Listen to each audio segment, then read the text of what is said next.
नमस्कार।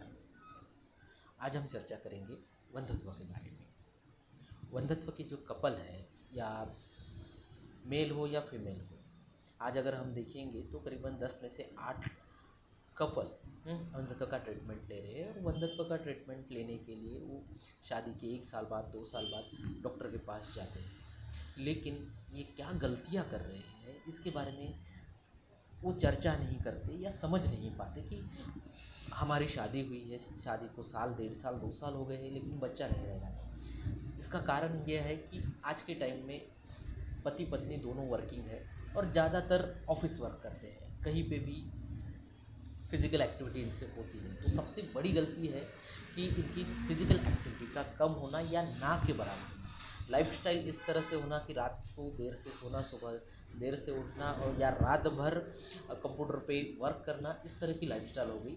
उसकी वजह से फिज़िकल एक्सरसाइज इनकी शरीर में होती नहीं है, उसकी वजह से ब्लड सर्कुलेशन प्रॉपरली नहीं होता, जिस वजह से मेल में अगर देखा जाए तो टेस्टिस जो है या फीमेल में ओवरीज जो है, इनको सही तरीके का ब्लड सप्लाई नहीं होता। और अगर हमारे शरीर में टेस्टिस हो या ओवरीज हो, इनको अगर ब्लड सप्लाई सही तरीके से नहीं होगा तो स्पर्म क्वालिटी या ओवरीज का स्टिमुलेशन ये सही तरीके से नहीं हो पाएगा। और ये दोनों चीज़ें अगर सही तरीके से नहीं होगी तो वंध्यत्व आना नॉर्मल बात है। तो हमें सबसे पहले ज़रूरी ख्याल देना है कि हमारे शरीर में फिजिकल एक्टिविटीज़ प्रॉपरली होना चाहिए। पुराने समय में अगर देखते हैं तो लोग हर काम करने के लिए घर से बाहर जाते थे, उनकी फ़िज़िकल एक्टिविटी होती थी। एक एवरेजली देखा जाए तो पर डे 10,000 स्टेप्स कम से कम होना ज़रूरी है और उतना नॉर्मली हो जाता था। लेकिन आज की तारीख में हम पानी लेने के लिए उठने के लिए भी मुश्किल से उठते हैं। तो फिज़िकल एक्टिविटी शरीर में कम होने की वजह से इनफर्टिलिटी आने के बहुत चांसेस हैं। अब दूसरी बात अगर देखते हैं तो कैफीन। आजकल के जो बच्चे हैं वो काम करते वक्त कैफ़ीन का इंटेक बहुत ज़्यादा लेते हैं। और जितना ज़्यादा कैफ़ीन लेंगे क्योंकि ये थकते हैं, इनकी कई बार इनकी नींद खुलती नहीं है।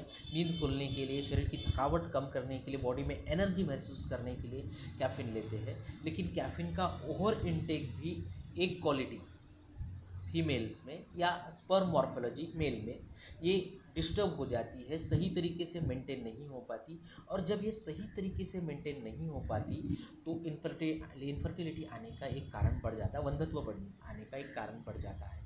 तीसरा महत्वपूर्ण कारण है वंध्यत्व आने का है रात को सही तरीके से नींद नहीं लेना। अब आजकल की जनरेशन ऐसी है जो मोबाइल में रील्स देख रहे हैं या अलग काम कर रहे हैं, लेकिन जो सोने का सही समय आयुर्वेद में बताया है उस तरीके से नहीं सोते हैं या उठने का समय भी इनका सही नहीं है। उसकी वजह से वात पित्त और कफ का बैलेंस सही तरीके से नहीं होता। और जब वात पित्त और कफ का बैलेंस सही तरीके से नहीं होगा तो 100% आपकी एक मॉर्फोलॉजी हो, एक स्टिमुलेशन हो, स्पर्म मॉर्फोलॉजी हो, ये डिस्टर्ब होगी। और ये जब डिस्टर्ब होगी तो कंसीव होना बहुत मुश्किल है। तो सबसे पहले कपल ने डॉक्टर की सलाह लेने के पहले भी अपनी ये 3 गलतियां सुधारना चाहिए। ये 3 गलतियां सुधारने के पश्चात भी आपको 3 महीने, 4 महीने या 6 महीने में कंसीव नहीं होता तो आप कोई भी डॉक्टर के साथ कंसल्ट कीजिए और उसके हिसाब से आगे ट्रीटमेंट कीजिए। लेकिन सबसे पहले अपनी गलतियां जो है उसको सुधारिए। जब तक गलतियां नहीं सुधारेंगे तो वंध्यत्व दूर नहीं होगा। चौथी एक गलती है लेट मैरिज। जो उम्र के हिसाब से जो शुरुआत में 18 या 19 साल में लड़की और 21-22 साल में लड़के की शादी होती थी, आज वो 30 के बाद शादियां हो रही है। 30 के बाद शादी मतलब हमारे शरीर में जितनी ओवरी का स्टिमुलेशन या एक की स्पर्म की मॉर्फोलॉजी है ये मेंटेन होती है कम उम्र में, या 18-20 साल में, 21 साल में, 22 साल में, 25 साल में, वो 30-35 में नहीं होगी। आजकल तो 30 के बाद फीमेल का मेनोपॉज आना चालू हो गया है, मेल में भी स्पर्म काउंट कम होना चालू हो गया। कई सारे मेल अजूस्पर्मिया यानी 0 काउंट में आ रहे हैं। तो इसलिए ये भी बड़ी गलती है एक लेट मैरिज करना। तो प्रयास कीजिए, जिनकी शादियां होने की है उन्होंने शादी जल्दी करने का प्रयास कीजिए। तो हमें वंध्यत्व के लिए ये गलतियां सुधारनी है जिससे हमें एक नॉर्मल शिशु का जन्म दे सके, एक अच्छी संतान पैदा कर सके, इसके लिए प्रयास करना है। आज के लिए इतना ही, धन्यवाद।